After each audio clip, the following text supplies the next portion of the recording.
অৰুণোদয় আঁচনিৰ ধন নিয়মীয়াকৈ পাই থাকিবৰ কাৰণে বেংকৰ একাউণ্টটো ঠিক হৈ থাকিব লাগে। KYC know your customer বহুতে KYC নকৰে কাৰণে অৰুণোদয় টকা জমা নহয়। চৰকাৰে দি দিয়ে, টকাটো মাজত পৰি থাকে, একাউণ্টলৈকে নাযায়। কিয়? একাউণ্টটো KYC হোৱা নাই। আপোনালোকে নিজৰ বেংক একাউণ্টটো পৰিষ্কাৰ কৰি ৰাখিব। নিজৰ বেংক একাউণ্টটো যদি পৰিষ্কাৰ হৈ নাথাকে তেতিয়াহ'লে অৰুণোদয় টকা আমি পঠালেও আপোনালোকৰ একাউণ্টত গৈ নাপায়গৈ। এই যেটো KYC আছে, এই KYC টো সকলে কৰিব লাগিব নেকি? তো সকলে কৰিব নালাগে। তো আপোনালোকে যি সকলৰ KYC টো কমপ্লিট হোৱা নাই, এই সকল মানুহে KYC টো কমপ্লিট কৰিব লাগিব। তো কেনেকৈ কৰিব পাৰিব আপোনালোকে কমপ্লিট? আপোনালোকে নিজে কিন্তু এই কামটো নিজে কৰিব পাৰিব। আপোনালোকৰ মোবাইল ফোনৰ সহায়তে আপোনালোকে এই কামটো কৰিব পাৰিব। তো বেংকত যাবলগীয়া প্ৰয়োজন নাই। আপোনালোকে কিন্তু এই যিখন KYC আছে, এই KYC টো আপোনালোকে নিজে কৰিব পাৰিব। যদি আপোনালোকে প্ৰথমবাৰলৈ এই চেনেলটো ভিজিট কৰি চেনেলটো সাবস্ক্ৰাইব কৰি ৰাখিব আৰু আপোনালোকৰ বন্ধু-বান্ধৱীসকললৈ ভিডিঅ'টো শ্বেয়াৰ কৰি দিব, যাতে সেই সকল মানুহক কিন্তু এই KYC টো কমপ্লিট কৰিব পাৰে। টাইপ কৰিব npci.org। তো এই সাৰ্চ কৰাৰ লগে লগে আপোনালোকৰ সন্মুখত ফাৰ্ষ্ট যেটো লিংক আহিব npci.org in। তো এই ৱেবছাইটটোত আপোনালোকে ক্লিক কৰিব। তো ক্লিক কৰাৰ লগে লগে কিন্তু আপোনালোকৰ সন্মুখত এনেকুৱা ধৰণৰ ইন্টাৰফেচটো ওপেন হ'ব। তো ইয়াতে মই আপোনাক দেখুৱাই দি আছো, এনেকৈ আপোনালোকৰ সন্মুখত ওপেন হ'ব।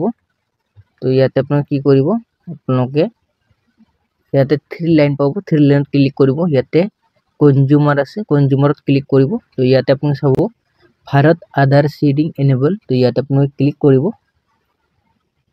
তো ইয়াতে আপোনালোকে ক্লিক কৰিব। তো ক্লিক কৰাৰ লগে লগে আপোনালোকৰ হাতত 8 মিনিট সময় দিয়া হ'ব। এই 8 মিনিটৰ ভিতৰত আপোনালোকে এই যেটো ফৰ্ম আছে, এই ফৰ্মখন ফিল আপ কৰি কিনে সাবমিট কৰিব লাগিব। তো ইয়াতে আপোনালোকে আধাৰ সিডিংত আপোনালোকে ক্লিক কৰিব। তো ইয়াতে আপোনালোক আধাৰ কাৰ্ডৰ নম্বৰটো এন্টাৰ কৰিব। তো ইয়াতে আধাৰ কাৰ্ডৰ নম্বৰটো এন্টাৰ কৰিব। ইয়াতে আপোনালোকে ৰিকুৱেষ্ট অফ আধাৰ, তো ইয়াতে সিডিংত ক্লিক কৰিব। আপোনালোকে ইয়াতে বেংক সিলেক্ট কৰিব। তো আপোনালোকৰ যেটো বেংক আছে, এই বেংকখন আপোনালোকে ইয়াতে সিলেক্ট কৰি ল'ব। আৰু মোৰ যিখন বেংক আছে মই ইয়াতে সিলেক্ট কৰি লৈ আছো। তো মোৰ সেন্ট্ৰেল বেংক অফ ইণ্ডিয়া। তো ইয়াতে ক্লিক কৰিছো। ইয়াতে সিডিং টাইপ আপোনালোকে ফাৰ্ষ্ট যেটো আছে অপচন, এই অপচনটোত ক্লিক কৰিব। ইয়াতে আপোনালোকৰ বেংক একাউণ্ট নম্বৰটো দিব লাগিব। তো ইয়াতে মই বেংক একাউণ্ট নম্বৰটো ইয়াতে দি আছো। তো আপোনালোকৰ যেটো বেংক একাউণ্ট আছে, এই বেংক একাউণ্ট নম্বৰটো ইয়াতে ধুনীয়া কৰি লিখি দিব। তো ইয়াতে আপোনালোকৰ বেংক একাউণ্ট কনফাৰ্মত দুইবাৰকে আপোনালোকে দিব, কনফাৰ্ম কৰিব। তো ইয়াতে এই বক্সখন টিক মাৰ্ক কৰিব। তো আপোনালোকৰ যেটো মানে কেপচাৰ আহিছে, এই কেপচাৰটো আপোনালোকে সেম টু সেম আপোনালোকে কেপচাৰটো দিব, দি কিনে ইয়াতে সাবমিট অপচনটোত ক্লিক কৰিব। তো ইয়াতে সাবমিট অপচনটোত ক্লিক কৰিব। আপোনালোকে সাবমিট অপচনটোত ক্লিক কৰিব।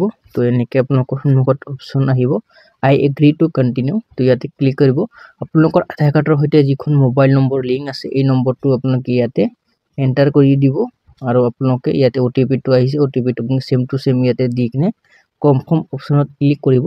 তো অকমান ওয়েট কৰিব। তো ইয়াতে কনফাৰ্মত ক্লিক কৰিব। তো ইয়াতে ক্লিক কৰাৰ লগে লগে আপোনালোকৰ সন্মুখত Aadhaar seeding is pending status kindly check after some time your reference number। ইয়াতে ৰেফাৰেন্স নম্বৰটো জেনাৰেট হৈ আছে। তো আপোনালোকৰ সন্মুখতে লাইভ প্ৰুফ দেখুৱাই দিম। যিসকল মানে অৰুণোদয় আঁচনি হওক বা চৰকাৰী ঘৰৰ বাবে হওক, আপোনালোকে কিন্তু আধাৰ কাৰ্ডৰ সৈতে আপোনালোকৰ বেংক একাউণ্টটো লিংক কৰাটো বাধ্যতামূলক হয়। যদি আপোনালোকে লিংক নকৰে, আপোনালোকে শুনা পাইছে ডক্টৰ হিমন্ত বিশ্ব শৰ্মা ছাৰে কিন্তু নিজ মুখেৰে ঘোষণা কৰিছে যে আপোনালোকে যদি চৰকাৰী পইচা পাবলগীয়া আছে, তেনেহ'লে আপোনালোকে আপোনালোকৰ একাউণ্টৰ সৈতে আপোনালোকে KYC টো সম্পূৰ্ণ কৰিব লাগিব, নহ'লে আপোনালোকে পইচা লাভ নকৰিব। অৰুণোদয় আঁচনি হওক বা আপোনালোকে চৰকাৰী ঘৰৰ বাবে হওক বা বৃদ্ধ পেঞ্চনে হওক, আপোনালোকে এই কামটো কৰাটো বাধ্যতামূলক হয়। আপোনালোকে এই কামটো কৰিব লাগিব। আপোনালোকৰ সন্মুখত আপোনালোকে ইয়াতে চাব পাৰিছে সাকসেসফুলি হৈ গৈছে। তো আপোনালোকে এনেকৈ নিজৰ একাউণ্টটো নিজে মানে লিংক কৰিব পাৰিব বা আপোনালোকৰ আন কোনোবাৰ লিংক কৰি দিব পাৰিব। আশা কৰিছো ভিডিঅ'টো আপোনালোকৰ চাই কিনে সকলোৰে ভাল লাগিছে। ভাল লাগিলে আপোনালোকে চেনেলটো সাবস্ক্ৰাইব কৰি ৰাখিব আৰু আপোনালোকৰ বন্ধু-বান্ধৱীসকললৈ ভিডিঅ'টো শ্বেয়াৰ কৰি দিব। তো ইয়াতে আপোনালোকে চাব পাৰিছে যে সাকসেসফুলি ইয়াতে হৈ গৈছে। তো এনেকৈ আপোনালোকে নিজে কৰিব পাৰিব, নিজৰ কামটো নিজে কৰিব পাৰিব।